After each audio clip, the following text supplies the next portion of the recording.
The morning sun painted the glass walls of Golden Tower with streaks of gold, making the luxury building look like something from a fairy tale. But inside apartment 2801, 28-year-old Blake Wellington was anything but happy. His head pounded like a drum from last night's party, and his mouth felt like cotton. Empty champagne bottles littered his marble countertop, and his designer clothes lay scattered across the Persian rug that cost more than most people's cars. Blake stumbled to his bathroom, squinting at his reflection in the mirror. His usually perfect hair stuck up in all directions, and his eyes were bloodshot. He'd spent the night at another boring rich kid's party, throwing around money he didn't earn and acting like he owned the world. Which, in his mind, he pretty much did. His phone buzzed with messages from friends asking about tonight's plans. Blake rolled his eyes. These people only cared about his money, but that was fine by him. At least they knew their place. Unlike some people in this building who seemed to forget that not everyone belonged in such an exclusive place. After a long shower and 3 cups of coffee, Blake finally felt human again. He threw on a $1,000 shirt and designer jeans, then grabbed his keys. His father had called earlier about some business meeting, probably another lecture about responsibility and taking over the family company. Blake had better things to do than listen to that nonsense. The elevator in Golden Tower was lined with mirrors and marble, making it feel more like a jewelry box than transportation. Blake stepped inside and pressed the button for the ground floor. He had plans to meet some friends for lunch at an expensive restaurant, where they'd complain about their parents while spending their money. On the 15th floor, the elevator stopped. Blake sighed, annoyed at the delay. A woman stepped inside wearing simple clothes and carrying a bucket filled with cleaning supplies. She looked to be in her 50s with graying hair pulled back and kind eyes that had seen plenty of life. She pressed the button for the 25th floor and stood quietly in the corner.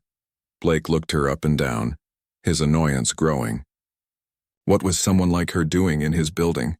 Golden Tower was supposed to be exclusive, not a place where just anyone could wander around. He'd been having problems with the building management lately. Too many service people coming and going, making the place feel less special. The woman seemed perfectly comfortable, like she belonged there. That bothered Blake even more. She should look nervous or apologetic for being in the same space as someone like him. Instead, she stood calmly watching the floor numbers change. "Excuse me," Blake said, his voice sharp. "Are you supposed to be in this building?" The woman turned to look at him with those same calm eyes. "Yes, I am," her simple answer irritated him. She didn't explain herself or show the respect he was used to receiving. "Which apartment do you work for?" "I need to know because I'm on the building committee."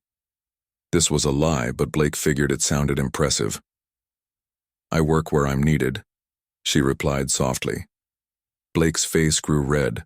Who did this woman think she was? "Look, lady, this is a high-end building. We have standards here.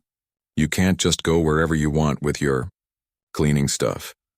He gestured at her supplies like they were something disgusting. The elevator reached the 25th floor, and the doors opened. The woman stepped out without another word, leaving Blake fuming inside the mirrored box. He couldn't believe the nerve of some people. This was exactly what was wrong with the world. People not knowing their place. When Blake reached the ground floor, he stormed past the security desk. The guard, an older man named Pete who'd worked there for years, looked up from his newspaper. "Morning, Mr. Wellington. Everything all right?" "No, everything is not all right," Blake snapped. "There's some cleaning lady wandering around the upper floors like she owns the place. Someone needs to talk to her about showing proper respect." Pete raised an eyebrow but didn't say anything. Blake continued his rant. "I pay good money to live here and I shouldn't have to deal with rude service people." She acted like she had every right to be there. "Maybe she does," Pete said quietly, but Blake was already walking away, too angry to hear. Outside, Blake's sports car waited in the VIP parking spot his father paid extra for. He slammed the door and revved the engine, still fuming about the encounter. The woman's calm confidence bothered him more than he wanted to admit. In his world, people either kissed up to him because of his money or stayed out of his way. She'd done neither. As he drove through the city streets, Blake's mind kept wandering back to the elevator.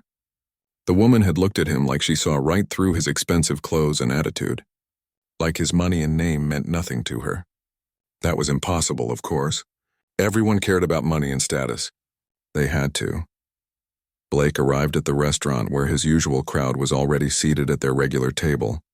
These were other rich kids like him. People who'd never worked a real day in their lives but acted like they understood the world. They greeted him with the fake enthusiasm he was used to. "Blake, we were just talking about your party next weekend," said one of his friends, a guy whose only job was spending his trust fund. "Your dad's penthouse is perfect for it." Blake nodded, but his mind was elsewhere. He kept thinking about the cleaning woman's eyes and the way she'd stood her ground. It bothered him that someone so beneath his social level had managed to ruin his mood. The lunch dragged on with the usual gossip about other rich families and complaints about their parents. Blake barely listened, picking at his expensive meal while his friends planned another night of meaningless fun. These people were supposed to be his friends, but sometimes he wondered if any of them actually liked him, or just tolerated him for what he could provide. After lunch, Blake decided to head home early. The encounter with the cleaning woman had left him feeling unsettled, though he couldn't quite figure out why. Maybe he'd call building management and file a complaint. That would show her what happened when people forgot their place in his world. 3 days later, Blake's mood hadn't improved. The cleaning woman incident still bothered him, like a splinter under his skin that he couldn't quite reach. He'd tried calling the building management office, but they'd given him the runaround about privacy policies and proper procedures. It was frustrating when money couldn't solve a problem immediately. Blake had just returned from another expensive lunch with friends when he decided to stop by the penthouse level to check on his neighbor's apartment. Mr. Chen, an elderly businessman, had mentioned he was going out of town, and Blake wanted to make sure everything looked secure. It was a lie, he told himself. Really, he was hoping to catch that cleaning woman doing something wrong. The elevator ride to the top floor felt longer than usual. Blake's expensive shoes clicked against the marble as he stepped out into the hallway. Golden Tower's penthouse level was like a different world, with thick carpets, crystal chandeliers, and artwork that cost more than most people's homes.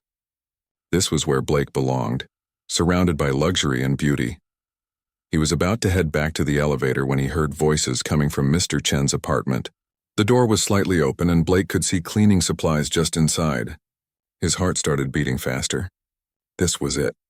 He'd caught her red-handed, probably stealing or snooping through Mr. Chen's things. Blake pushed the door open wider and stepped inside. "Hey, what do you think you're doing?" The same woman from the elevator looked up from where she was carefully dusting Mr. Chen's expensive vases. She didn't look surprised or guilty, just calm as always. "I'm cleaning Mr. Chen's apartment as requested." "Requested by who?" Blake demanded, his voice getting louder. "Mr. Chen is out of town. He didn't request anything." The woman set down her cleaning cloth and faced him directly. "He asked me to clean while he was away. If you'd like to verify that, you're welcome to call him." Blake felt his face getting hot. She was so calm, so sure of herself. It made him even angrier. "Listen here, lady. I don't know what game you're playing, but this is a respectable building. We don't need people like you wandering around taking advantage of absent residents." "People like me?" the woman asked quietly. Blake's anger took over completely.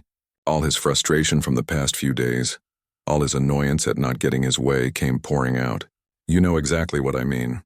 You people think you can go anywhere, do anything, just because someone gives you a key and a bucket. Well, this isn't that kind of place." The woman's expression didn't change, but something shifted in her eyes. "What kind of place is it exactly?" "It's a place for successful people. People who've earned their way here. People who understand quality and respect." Blake was really warming up now, his voice echoing in the apartment. "Not people who sneak around acting like they belong somewhere they clearly don't." "And how exactly do you think I don't belong here?" she asked. Blake laughed, but it wasn't a happy sound. "Look at you. Look at your clothes, your job, your everything. This building is for people who matter, people who contribute something to society, not people who clean up after their betters." The hallway was getting crowded now. Other residents had heard Blake's loud voice and come to see what was happening. Mrs. Rodriguez from 2503 stood in her doorway, shaking her head. The young couple from 2501 had their phones out, recording. Even old Mr. Patterson had wheeled his chair out to watch. Blake noticed the audience and got even more worked up. Now he had to prove his point in front of people who mattered. "This is exactly what I'm talking about," he said, gesturing wildly. "We pay premium prices to live here, and what do we get? Service people who don't know their place, who think they can talk back and act like equals. I see, the woman said, still in that same calm voice. And what exactly makes you more worthy of being here than me? Blake couldn't believe she was still arguing. Are you serious? My family built half this city. My father's company employs thousands of people. I drive a car worth more than you probably make in 5 years. This apartment I live in, my family has owned property like this since before you were born. The woman nodded slowly, like she was really thinking about his words. So it's about money then? About what your family owns? It's about contribution to society, Blake shot back. It's about earning your place in the world instead of just showing up with a mop and expecting respect. Mrs. Rodriguez couldn't stay quiet anymore. Blake, that's enough. You're being completely inappropriate. Blake spun around to face her. Inappropriate? What's inappropriate is having to explain basic social order to someone who should already understand it. We have standards here. We have a reputation to maintain. The young woman with the phone was live streaming now, and Blake could see the viewer count climbing. Good. Let people see what happened when someone stood up for proper values. Let them see what real leadership looked like. You want to know what I think? Blake continued, his voice getting even louder. I think you people have gotten too comfortable, too used to being where you don't belong. Well, not in my building, not on my watch. The woman finally showed some emotion, not anger or fear like Blake expected, but something that looked almost like disappointment. Your building? She asked softly. That's right. My building, my neighborhood, my world. Blake was really on a roll now, and I'm tired of pretending that everyone's equal when they're clearly not. Some people work hard and achieve things. Other people just clean up the mess. The hallway had gone completely quiet. Even Blake noticed the strange atmosphere, but he figured it was because people were impressed by his honesty. Finally, someone had said what everyone was thinking. The woman picked up her cleaning supplies and walked toward the door. But instead of leaving, she stopped right in front of Blake.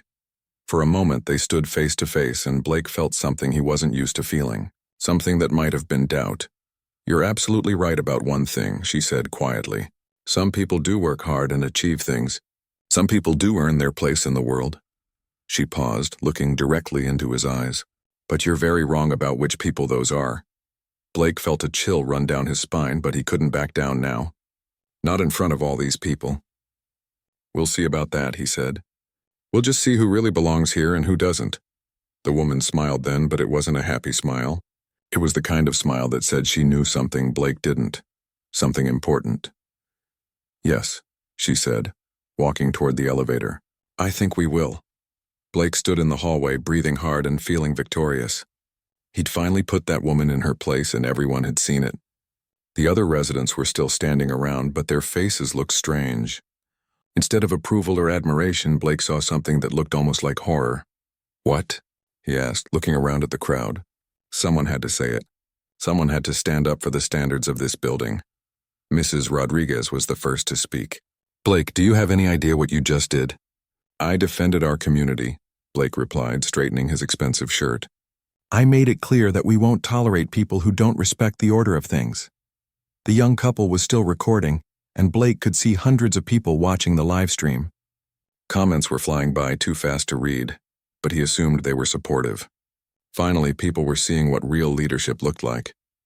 Pete, the security guard, emerged from the elevator with a strange expression on his face.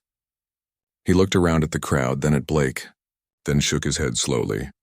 Mr. Wellington, Pete said carefully, I think we need to talk. If this is about filing a complaint against that cleaning woman, then yes, we definitely need to talk, Blake replied. Her attitude was completely unacceptable. Someone like that shouldn't be allowed in a building like this. Pete looked around at the other residents who were all staring at Blake with expressions ranging from shock to disgust. Mr. Wellington, do you know who that woman was? Blake shrugged. Some cleaning lady who got too big for her britches. Why does it matter? One service person is the same as another. Her name is Grace Washington, Pete said slowly, and she's not just a cleaning lady. I don't care what her name is, Blake snapped. The point is, she needs to learn some respect. People like her need to understand their place in the world. Pete took a deep breath. Mr. Wellington, Grace Washington owns this building. The hallway went completely silent. Blake felt like the floor had dropped out from under him. What did you say? She owns Golden Tower, Pete repeated. She owns this building and 3 others just like it downtown. She's one of the most successful real estate developers in the city. Blake's mouth opened and closed like a fish out of water. That's impossible. She's a cleaning lady. I saw her with supplies. She was cleaning apartments. Mrs. Rodriguez stepped forward. Grace started her first cleaning business when she was 16 to help support her family. She worked her way through college, then started buying small properties. Over the past 30 years, she's built an empire. And yes, she still cleans apartments sometimes because she believes in honest work. The young woman with the phone looked up from her screen. Oh my God, the live stream has gone viral. There are already news stations picking this up. Blake felt the world spinning around him. But she can't own this building. My father pays the rent. He deals with the management company. Her management company, Pete explained. Grace likes to stay hands-off. Let her employees handle the day-to-day stuff. But she comes around regularly to check on things herself. That's why she was here. Blake's legs felt weak. He stumbled backward until he hit the wall. No. This isn't possible. She's what, Blake? Mrs. Rodriguez asked sharply. She's black? She's a woman? She cleans apartments? None of those things mean she can't be successful. The reality of what he'd done was starting to sink in. Blake had just publicly humiliated the owner of his building. The woman who could kick him out with 30 days' notice. The woman who now had every reason to hate him. The worst part, said Mr. Patterson from his wheelchair, is that Grace is one of the kindest people you'll ever meet. She's donated millions to local schools and community centers. She's helped dozens of young people start their own businesses. And you just treated her like garbage because of your own ignorance and prejudice. Blake's phone started buzzing with notifications. Text messages, missed calls, social media alerts. The live stream was being shared everywhere, and the comments weren't supportive at all. They were calling him names he'd never been called before. They were sharing his information, his father's company name, his address. I need to fix this, Blake said, panic rising in his voice. I need to apologize. Where did she go? She left, Pete said. And honestly, Mr. Wellington, I don't think an apology is going to fix what you just did. Blake pulled out his phone and tried to call his father, but it went straight to voicemail. He tried again, same result. Then he saw the missed calls from his father's assistant, from the family lawyer, from the public relations firm his father's company used for emergencies. The young couple was still streaming, and now there were thousands of viewers. Blake could see his own face on the screen, looking pale and sweaty and desperate. The chat was moving so fast it was just a blur of angry words. Turn that off, Blake demanded. Stop recording me. It's a public hallway, the young woman replied. And people deserve to see what kind of person you really are. Blake felt like he was drowning. Everything he'd thought he knew about the world was crashing down around him. The woman he'd insulted and humiliated was actually more successful than his father. She was more successful than anyone he knew. And now the whole world was watching him fall apart. Mrs. Rodriguez was talking to Pete in low voices, and Blake caught fragments of their conversation. Something about lease agreements and building policies. Something about character standards for residents. What are you talking about? Blake asked, his voice cracking. Pete looked at him sadly. Mr. Wellington, Golden Tower has always had standards about how residents treat each other and the staff. Your lease agreement includes clauses about maintaining the community's reputation. Blake's stomach dropped. You can't kick me out. My father pays the rent. We have a contract. Contracts can be terminated for cause, Mrs. Rodriguez said. And what you just did? Blake, that was disgusting. That was everything wrong with privileged people like you, all rolled up into one horrible display. Blake's phone rang. It was his father. With shaking hands, Blake answered the call. Blake? His father's voice was cold and furious. What the hell did you just do? Dad, I can explain. Explain? Explain how you just humiliated our entire family on a live stream that's being watched by hundreds of thousands of people. Explain how you just insulted one of the most respected businesswomen in the city. Explain how you're trending on social media for all the wrong reasons. Blake tried to speak, but no words came out. His father continued, his voice getting angrier with every word. I'm getting calls from every major news outlet in the country. The company's stock is already dropping because people are associating your behavior with our brand. Blake, you didn't just embarrass yourself today. You destroyed everything our family has worked for. The line went dead. Blake stared at his phone, watching as more and more notifications poured in. The video was everywhere now, being shared millions of times. Comments were calling for boycotts of his father's company. People were demanding that he face consequences for his actions. Blake looked around at the other residents who were all staring at him with disgust and disappointment. These people had tolerated him before because of his money and his family name. But now they saw him for what he really was, and they didn't like what they saw. For the first time in his privileged life, Blake Wellington realized that money couldn't buy back respect once you'd thrown it away. The next morning, Blake woke up to a nightmare that wouldn't end. His phone had been buzzing all night with calls from reporters, angry messages from people he'd never met, and notifications that his social media accounts were being flooded with hate comments. The video of his confrontation with Grace Washington had been viewed over 10 million times. Blake stumbled to his kitchen and turned on the news, hoping that maybe the story had died down overnight. Instead, he saw his own face on the screen next to the headline, "Billionaire's son goes on racist rant against building owner." The news anchor was explaining how the video had sparked conversations about privilege, racism, and accountability across the country. His doorbell rang, and Blake opened it to find a man in a suit holding an envelope. "Blake Wellington, you've been served." Blake's hands shook as he opened the legal papers.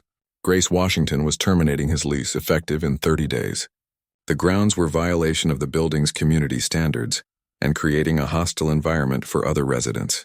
There was also a letter from the building's board of directors, stating that his behavior was unacceptable and that they supported the decision completely.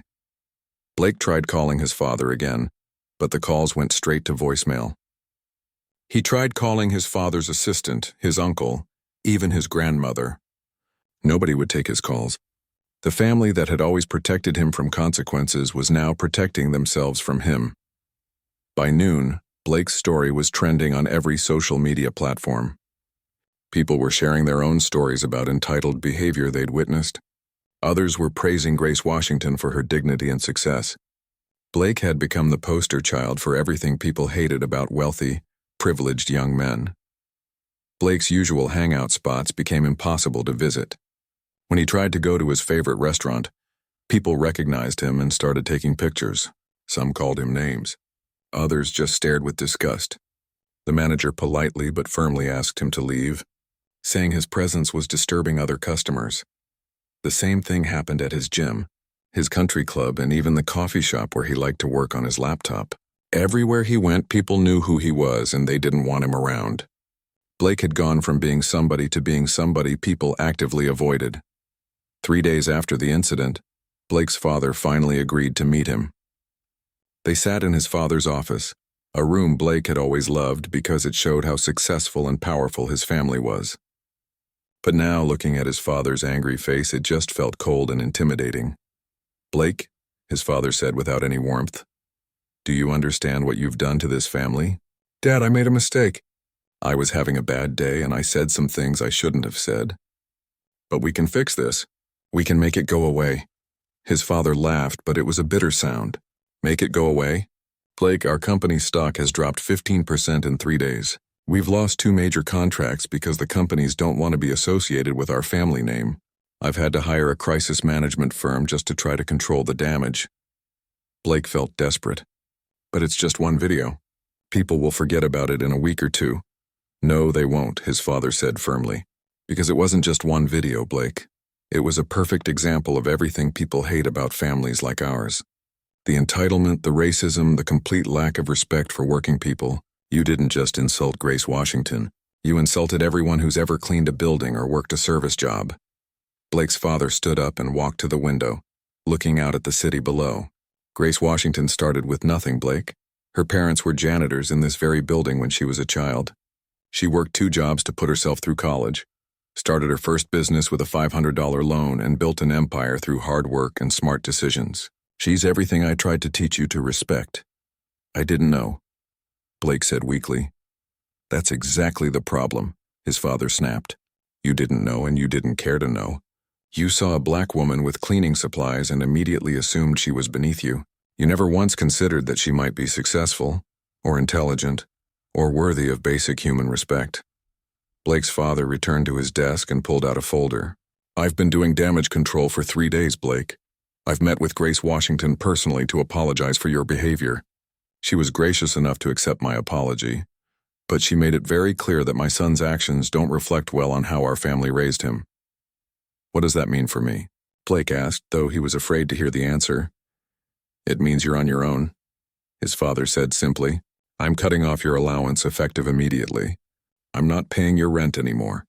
I'm not covering your credit card bills or your car payments. You wanted to act like an adult when you were screaming at Grace Washington, so now you get to be an adult. Blake felt the room spinning around him. Dad, you can't be serious. I need that money. I don't have a job.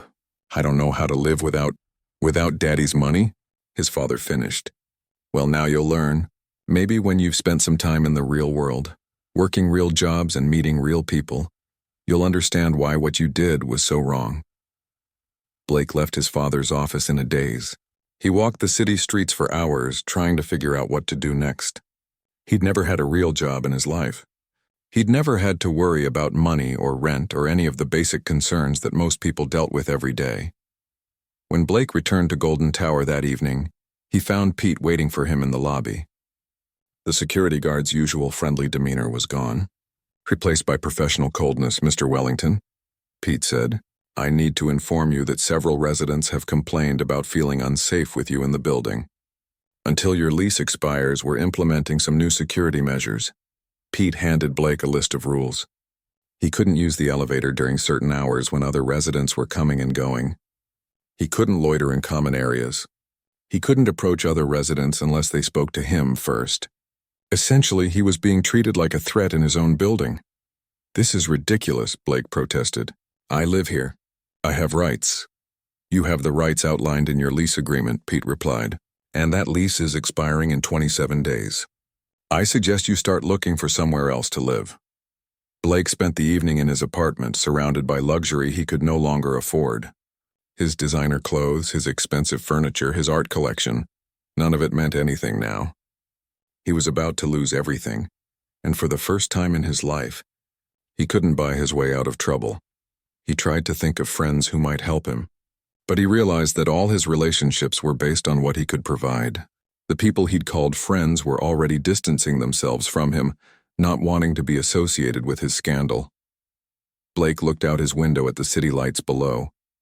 Somewhere out there, Grace Washington was probably in one of her other buildings, continuing to run her successful business. She'd started with nothing and built something incredible.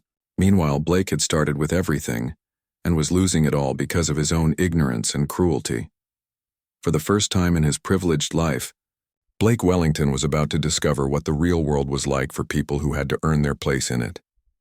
6 months later, Blake's alarm went off at 5 in the morning. His new apartment was a tiny studio in a part of town he'd never visited before. The walls were thin, the heat barely worked, and he could hear his neighbors through the paper-thin walls. But it was what he could afford on his salary from Tony's Diner, where he worked as a dishwasher and prep cook. Blake had spent his first week after being cut off sleeping in his car, too proud to ask for help and too shocked to function properly. It took him 3 weeks to find his first job, washing dishes at a small restaurant. The manager, Tony, had recognized him from the viral video but decided to give him a chance anyway. Everyone deserves to work, Tony had said, but don't think your family name means anything here. You work hard, you keep the job. You don't, you're gone. Blake learned quickly that the working world was nothing like he'd imagined. His hands, soft from a lifetime of luxury, developed calluses and cuts from washing endless dishes and handling hot pans. His back ached from standing for 10-hour shifts. His feet hurt from cheap shoes that he couldn't afford to replace. But something strange was happening. For the first time in his life, Blake felt like he was earning something. When Tony praised his work or when a customer complimented a salad he'd prepared, it meant more to him than any trust fund payment ever had. The other workers at the diner were skeptical of Blake at first. They'd all seen the video and they knew he came from money. But slowly, as Blake proved he was willing to work hard and wasn't looking down on anyone, they began to accept him. Maria, the head waitress, became something like a mentor to Blake. She was a single mother working 2 jobs to support her kids, and she had every reason to hate someone like him. But she saw that Blake was trying to change, and she helped him navigate his new reality. The thing about respect, Maria told him one busy Friday night, is that you can't buy it and you can't inherit it. You have to earn it every single day with every person you meet. Blake was learning this lesson in painful ways. He'd tried to apologize to Grace Washington multiple times, sending letters and emails, but she never responded. He understood why. Words meant nothing coming from someone who'd only apologized after facing consequences. One evening, Blake was walking home from work when he saw a commotion outside a community center. A group of teenagers was harassing an older black man who was trying to unlock the building. They were calling him names and blocking his path, clearly enjoying their power over someone they saw as vulnerable. 6 months ago, Blake would have walked past without a second thought. But now, seeing the fear and dignity in the old man's eyes reminded him of Grace Washington. Without thinking, Blake stepped forward. "Hey, leave him alone," Blake said, his voice shaking slightly. The teenagers turned to look at him. One of them, clearly the leader, laughed. "Mind your own business, dish boy. Yeah, we know who you are. The spoiled rich kid who got his butt kicked by a cleaning lady." Blake felt his face burn with shame, but he didn't back down. "That's right. I'm the guy who learned what happens when you treat people badly. And now you're about to learn the same lesson." Blake pulled out his phone and started recording.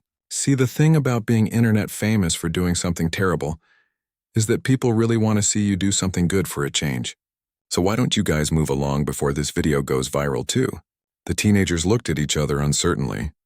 They hadn't expected Blake to stand up to them, and they definitely hadn't expected him to be recording. After a moment of hesitation, they walked away, muttering insults under their breath. The older man looked at Blake with surprise and gratitude. "Thank you, son. You didn't have to do that." "Yes, I did," Blake replied. "I've learned what it feels like to be on the other side of that kind of treatment. Nobody deserves it." The man introduced himself as Professor Williams, a retired teacher who ran after-school programs at the community center. As they talked, Blake learned that the center was struggling financially and that Professor Williams often worked late into the evening, helping kids with homework and keeping them off the streets. Blake started volunteering at the community center on his days off. At first, the kids were suspicious of him, just like everyone else had been. But Blake was patient, and slowly he began to connect with some of them. He helped with homework, organized games, and listened to their problems without judgment. One day, while Blake was helping a young girl with her math homework, Professor Williams sat down beside him. "You know," the professor said quietly, "Grace Washington helped fund this place when it was about to close down 5 years ago. She still comes by sometimes, bringing supplies or just checking on the kids." Blake's heart sank. Does she know I volunteer here?" Professor Williams nodded. "She does. She asked me about you last week, actually. Wanted to know if you were really trying to change or if this was just for show." "What did you tell her?" Blake asked. "I told her the truth," Professor Williams replied. "That you show up every day, you work hard, and you treat everyone with respect. I told her that the kids trust you, and in this neighborhood that means something." Blake continued working at the diner and volunteering at the community center. He was making barely enough money to survive, but he felt more fulfilled than he ever had in his old life. He was learning about the real world, about the struggles that most people faced every day, about the dignity of honest work. One evening, as Blake was cleaning up after a particularly busy dinner rush, Tony approached him with a serious expression. "Blake, I got a call today," Tony said. "Someone wants to offer you a job. Better pay, better hours, better everything." Blake felt a mix of excitement and nervousness. "Who is it?" Tony smiled. "Grace Washington. She's opening a new restaurant downtown, and she needs someone to run the kitchen. Someone who understands both the business side and the working side. Someone who's learned what real work looks like." Blake's hands started shaking. After all these months, after all the work he'd done to change himself, Grace Washington was offering him a chance. Not a handout, but an opportunity to earn something real. "Why?" Blake asked. "Why would she give me this chance?" Tony shrugged. "Maybe because she believes in second chances. Maybe because she's seen that you're not the same person who yelled at her in that hallway. Or maybe because she knows that the best way to really change someone is to give them the chance to prove they've changed." Blake looked around the diner where he'd learned so much about humility and hard work. Then he thought about Grace Washington, the woman he'd insulted and humiliated who was now offering him a path to redemption. "Tell her yes," Blake said quietly. "And tell her Tell her I'll spend every day proving that she made the right choice. For the first time in his life, Blake Wellington was about to earn something that truly mattered, a second chance at becoming the person he should have been all along.